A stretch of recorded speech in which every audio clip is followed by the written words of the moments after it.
G'day, we're on Lockdown Live, of course, and we've taken the opportunity to get a few local Queenslanders in here, especially considering that this weekend it's the Samaki BREAM Queensland Open event that's it's had a bit of a checkered history. We've run at the Cleveland Boat Fishing and Caravan Show before, it's run at the Brisbane Boat Show before, it's run all over the place, but this year, COVID affected, it is going to run all over the place. There's a day in Moreton Bay and a day on the Gold Coast, and I've got a couple of appropriate people to talk to about it today. I've got Jamie McKeown, the current Queensland Open and Australian Open champion, and I've got Mark Saric, who's been kicking around the scene for a while, but all of a sudden this guy's just learned how to really catch him and take home some paychecks.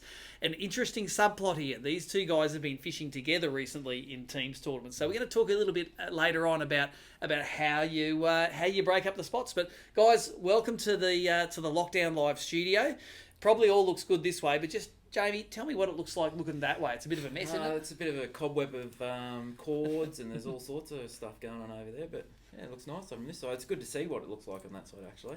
And Mark, you've come through the ranks. You did a few events as a non-boater, didn't you, to learn the ropes? I think I did about a season of non-boating. Yep. And then I've decided to just throw myself in the deep end, basically, and go for broke and tour around. Now, I think if we look at your results, you had some pretty good results as a non-boater. I remember seeing you weighing in some cracking bream down at Lake Macquarie. And, you were thinking, this is awesome. So then you got in the front of the boat. It's not necessarily, the curve doesn't keep going up, does it? You've got to sort of start all over again, finding your own fish. Take us through that process of turning from a non-boater to a boater, and what did it involve? So basically, I fished a lot. I met Charlie Sakeo as a non-boater. He just happened to live near me, so I did a lot of fishing with him. I'd have to say that he pushed me towards the whole boater thing. It's just good fun. Like it's all about touring around, getting together with the guys, and seeing new spots. Not necessarily just fishing the Gold Coast every weekend or Brisbane every weekend. Getting out there, fishing different waterways, and trying to work it out. I think a great example of that was at Gladstone last year. It was a new arena to basically all of us, and we all went there and caught plenty of fish. And because it was an app-only event, there was no minimum size, so like everyone caught a limit basically. So it must give you that confidence, I suppose, when you go to a new arena, you can nut out the fish and put 10 out of 10 on the board. Yeah, correct. That was easy to get that. For mentally, it was an easy one because you can get the 5 fish limits each day. Even if they're only 800 grams? Yeah, exactly. That's right. So.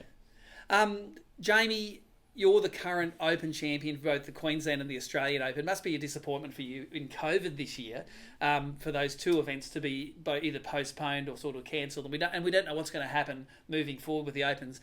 But at least the Queensland Open is going to happen this weekend, mate. You must be chomping to get back out on the water. Yeah, mate. It's you look forward to these big ones all year. The Queensland Open, the Grand Final, and the Australian Open. They're the ones you really want to do really well at. I reckon they're probably the hardest ones to do well at because everyone that's fishing in them, the numbers, we don't get the same numbers as the qualifiers, but everyone there is there to win and everyone can win, I suppose, can't they? Because you look at the field, you go, yep, he could win, he could win, he could win. Yeah, there's no lemons in the field. There's no donators. They're all there to win the money. Yep. Now, we've got a bit of footage rolling now of you winning the event at the Queensland Open last year, mate. Explain what goes through your head. I know you're a pretty gentle sort of guy and you don't celebrate that hard, but how excited were you at that time? Mate, it topped off the year for me. After we had the Australian Open and the qualifiers, it was sort of a year where I'd been a little bit more consistent than other years, and it was just one of them things that it just sort of put the icing on the cake. I think one of the highlights for me last year was you put me onto it. You were watching the Berkeley Super Series weigh in a couple of weeks after the Australian Open, and there was a good dude standing next to the camera saying, I would have won that if some Queensland dude wasn't going and showing everyone my secret spot last year, mate. Yeah. You've got, I think for me, you've got a reputation as being a very patient fisherman. If you can find a spot where there are big fish, you'll just stay on them all day and you'll make them bite, won't you? Yeah, I'm not really. I know Chris does really well by he has a milk run of spots and he'll hit them all over a few days, and I'm not that sort of fisherman. For my pre-fish, I like to sort of key into maybe 2 or 3 spots and really just knuckle down on those spots and manage those spots over the couple of days. I think we saw that earlier in the year at the Gippsland round where you went and you camped on, we call it now Jamie's Bridge, but it's the Nico River Bridge in down to Gippsland Lakes, and those spots with the black bream tend to recharge. Yeah. Do you consciously choose areas that you know are going to recharge? I try to, but then also I try different techniques as well. So with the Nico Bridge, the first day or the first tournament actually was all crab. Yeah. And then the bite sort of tapered off, and then the fish, I learnt that the fish sort of rose up in the water column, and then I was cranking and jerk using baits. Yeah. So I think you need to be able to adapt quickly to that sort of arena if you're going to fish the same spots all the time. Like, the fish are there, you've just got to adapt to what they're going to eat. Now, you might be able to give Carl a call, give him because Carl's getting 90% of the way there, and we talked to Carl tonight, but that little, you can be where the fish are, and you could be doing the wrong technique, but if you're doing the right technique, it's the difference between 1st and 10th place, isn't it? Oh, yeah, like I've sucked plenty of times at doing what I do, but it's, it works sometimes and sometimes it doesn't. It's just one of them things. I'm more confident in going to a spot like of the Bribie round.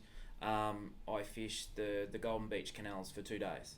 And I'd rather just go and plug myself to an area and stay in that area and just grind it out until the end of the tournament. Now, last year we saw that the Raby Bay canals, that's a big canal system just to the south of the Brisbane River, that played last year. Typically in ABT events for the last 15 years, guys have gone in there and done really well one day, but then they've sort of sucked the next day there. But you and Wally went in there and you made that thing last. Did you think that's because the fish populations are getting better, or are you just getting better at giving them a variety of techniques? Yeah, that was a funny sort of thing. We both pre-fished together. It's similar to what Mark and I do. We both pre-fished together, and Wally had never been there before, so I showed him around. We went into the canals first, and we caught a couple of fish, went out into the islands, the river, and all that sort of stuff. And we both came back, and it's like, what are you going to do? And it's like, I think I might just head into the canals just to play it safe, because there was fish in there.